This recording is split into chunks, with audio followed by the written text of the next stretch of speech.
She had 2 tickets to her college graduation. She gave one to her mother, and she buried the other one at the bottom of a drawer. Because she was ashamed of the man who had sacrificed everything so she could stand on that stage. This is the story of Amara. And the father, she almost erased.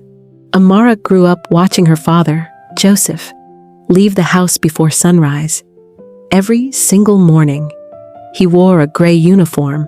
He carried a mop. He cleaned the floors of a hospital. The same hospital where Amara was born. He never complained. Not once. He packed her lunch every day until she was 16. He saved coins in a tin box on the kitchen shelf. Coins that slowly, painfully, became her college fund. When Amara got her acceptance letter, Joseph wept. He held that letter like it was made of gold, because to him, it was. But college changed Amara, not in the ways that matter, in the ways that hurt. She made new friends.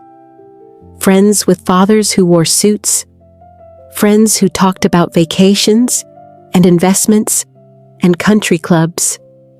And slowly, she started editing her story. "My dad works in healthcare," she would say. It wasn't a lie, but it wasn't the truth either.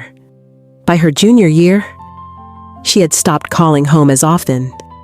She told herself she was busy, but the real reason was harder to admit. She was embarrassed by the man who had given her everything. Graduation day came in May. The auditorium was full. Families dressed up, cameras everywhere, pride hanging in the air, like perfume.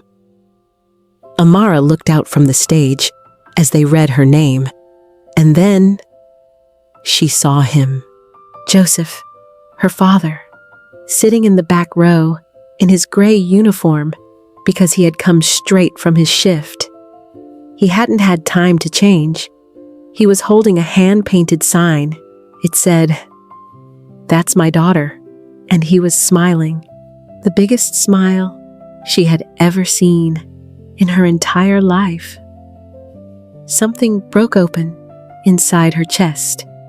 After the ceremony, Amara stood frozen near the exit. Her friends were taking photos with their families, laughing, celebrating. She watched her father, standing alone near a pillar, still holding his sign, looking around quietly, trying not to get in anyone's way. And she realized something devastating. He had never once asked her for anything, not recognition, not praise, not even a phone call. He just loved her, quietly, completely, without conditions. And she had hidden him, like something to be ashamed of. She walked toward him, and when he saw her coming, he opened his arms wide, still holding that sign. She buried her face in his gray uniform, and she cried, harder than she had ever cried in her life. "Baba," she whispered, "I'm so sorry." He just held her tighter.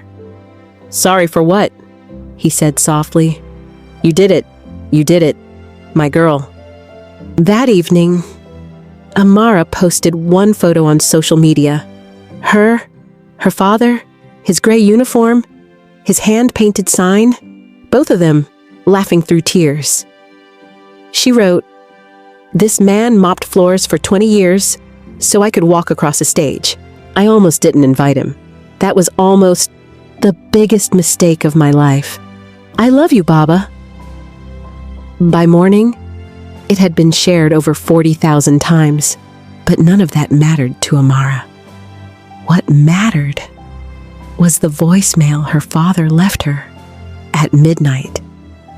He didn't say much, just, "I listened to what you wrote.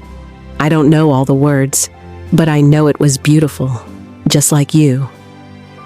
Sleep well, my daughter. There is a kind of love in this world that never announces itself. It wakes up early, it wears a uniform, it saves coins in a tin box. It shows up, even uninvited, with a hand-painted sign. And sometimes, we are so busy trying to look successful that we forget to honor the people who made our success possible. If there is someone in your life who loves you quietly, who sacrifices without asking to be seen, don't wait for a graduation. Tell them today, not tomorrow, today. Because some signs are hand-painted, and some love stories are worn on gray uniforms. Thank you for watching.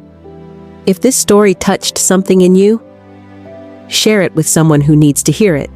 And remember, stories that stay with you change you.